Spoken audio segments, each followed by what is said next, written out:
Durante más de 20 años, hubo personas que aseguraban que la Agencia Central de Inteligencia de los Estados Unidos había realizado experimentos secretos para estudiar cómo controlar la mente humana. Muchos pensaron que era una teoría de conspiración, una historia exagerada, un mito nacido en plena Guerra Fría. Pero en el año 1975 algo cambió. El Congreso de los Estados Unidos inició una investigación oficial sobre las actividades encubiertas de la CIA. Y lo que descubrieron allí sorprendió incluso a quienes dirigían la comisión. Los documentos confirmaban que aquel programa realmente había existido. Aquel proyecto tenía un nombre en clave. Un nombre que, décadas después, se convertiría en uno de los misterios más controvertidos de la historia de los servicios de inteligencia. MKUltra. Pero cuanto más se investigaba, más preguntas aparecían. Antes de continuar, debemos hacer una aclaración. Este documental está basado estrictamente en documentos oficiales, investigaciones del Congreso estadounidense y registros históricos comprobados. También analizaremos hipótesis surgidas con el paso del tiempo y diferenciaremos claramente unas de otras. Porque cuando hablamos de programas secretos de Estado, la realidad suele ser suficientemente inquietante por sí sola. Todo comenzó con el miedo. A comienzos de la Guerra Fría, Estados Unidos vivía con una preocupación constante.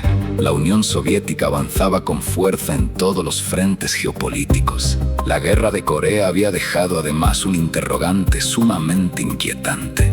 Algunos prisioneros de guerra estadounidenses repatriados parecían haber cambiado radicalmente su comportamiento y su lealtad. La palabra lavado de cerebro comenzó a aparecer con fuerza en los periódicos y en los debates políticos. Era posible manipular artificialmente la voluntad de una persona. En las altas esferas de la CIA pensaron que no podían permitirse ignorar esa posibilidad y decidieron investigar hasta dónde era posible llegar. Nace el proyecto. En 1953, la CIA autorizó formalmente la creación de un programa secreto de investigación. Su director designado sería un químico experto llamado Sidney Gottlieb. El proyecto recibió un nombre en clave interno, MKUltra. El objetivo oficial era extraordinariamente amplio: estudiar y desarrollar cualquier método químico, biológico o psicológico que pudiera influir, debilitar o controlar la mente humana. No existía una única línea de investigación centralizada. Había decenas de ramificaciones simultáneas. Con el paso del tiempo, el programa llegó a financiar discretamente investigaciones en universidades, hospitales, laboratorios independientes y centros médicos de todo el país. En muchos casos, ni siquiera los propios investigadores científicos sabían quién financiaba realmente aquellos estudios. Y entonces, las incógnitas comenzaron a multiplicarse. Los documentos desclasificados muestran que se estudiaron y probaron numerosas técnicas de manipulación: hipnosis profunda, privación sensorial prolongada, sustancias psicoactivas experimentales, métodos agresivos de interrogatorio y, de manera muy destacada, el consumo de LSD. Algunos experimentos contaron con la participación voluntaria y consciente de personas. Otros, lamentablemente, no. Con el paso de los años surgieron múltiples denuncias de individuos que afirmaban haber sido utilizados como cobayas humanos, sin haber dado jamás su consentimiento informado. La documentación histórica confirma que existieron experimentos de este tipo avalados por el programa.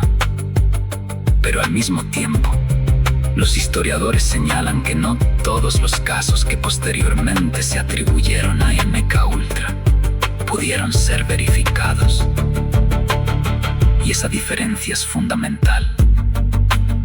porque precisamente ahí comienza la línea divisoria entre la historia documentada y el mito popular.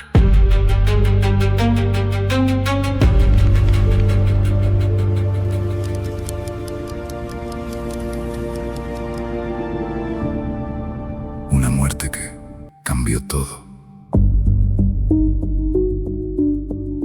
En el año 1953, un científico civil del ejército estadounidense llamado Frank Olson participó en una reunión relacionada con investigaciones gubernamentales secretas.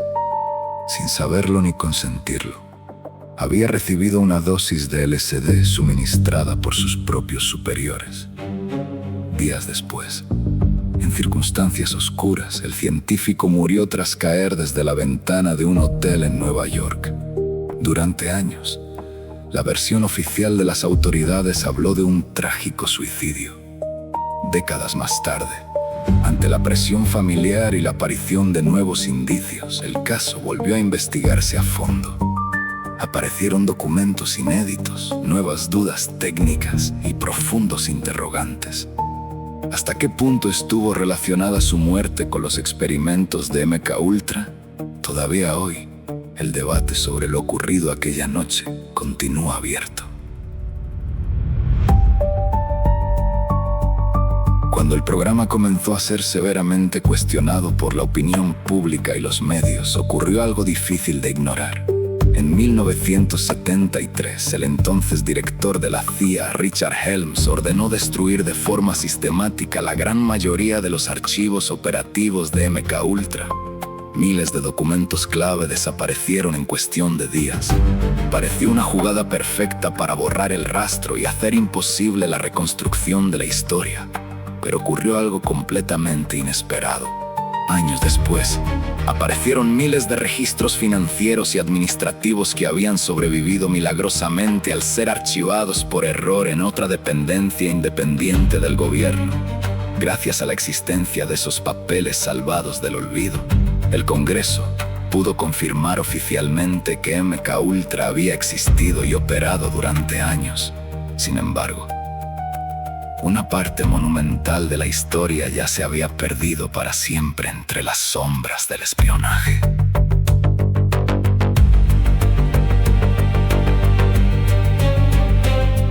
Desde el descubrimiento de los archivos, las opiniones entre los expertos siguen divididas. Algunos investigadores de la historia contemporánea sostienen que hoy conocemos la estructura principal del programa y su alcance general. Otros historiadores creen firmemente que solo hemos visto la superficie de una red mucho más amplia y compleja. Existen libros especializados, documentales de investigación, testimonios desgarradores de las víctimas y numerosas teorías que intentan llenar los vacíos. Pero también abundan afirmaciones sensacionalistas que jamás pudieron demostrarse con pruebas.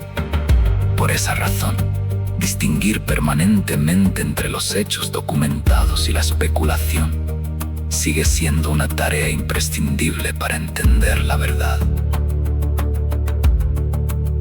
Quizá la cuestión más inquietante de todo este caso no sea únicamente qué experimentos concretos realizó MKUltra en el pasado, ni cuántos miles de documentos oficiales fueron destruidos deliberadamente para ocultar responsabilidades. Quizá la verdadera pregunta que debemos hacernos sea otra mucho más profunda.